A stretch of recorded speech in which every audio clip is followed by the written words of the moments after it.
PLA simulates attack on Taiwan's presidential office. Absolutely. Setting the agenda at the daily editorial meeting for Hong Kong's youngest online newspaper. These journalists say they are trying to provide an alternative voice in news. The project gained traction during last year's pro-democracy protests, which brought tens of thousands of people to the streets. It broke records in its online fundraising campaign, reflecting immense public interest, but already it's facing hurdles. Perhaps unsurprisingly, there isn't any direct support, from the government, but we have been hindered somewhat in that we've not been allowed access to the government information system.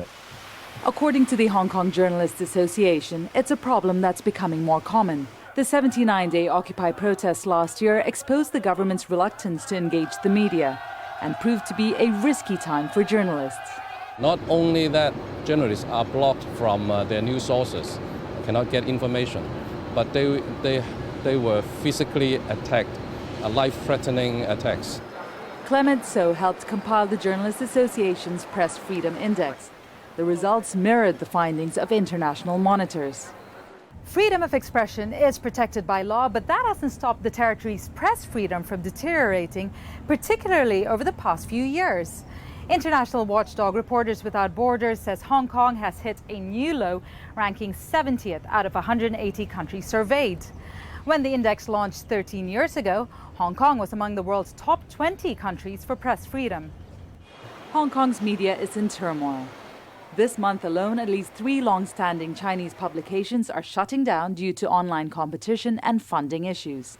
Hong Kong's oldest television station, ATV, will stop broadcasting next year. And Next Media, the territory's only openly pro-democracy outlet, is closing some publications after losing advertising revenue from businesses wary of angering Beijing. There are real economic pressures, and somebody has to try to find a way to survive.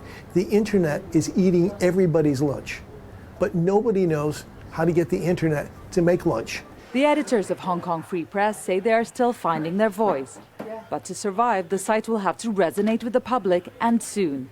It only has enough funding to operate until the end of next year. Divya Gopalan, Al Jazeera, Hong Kong.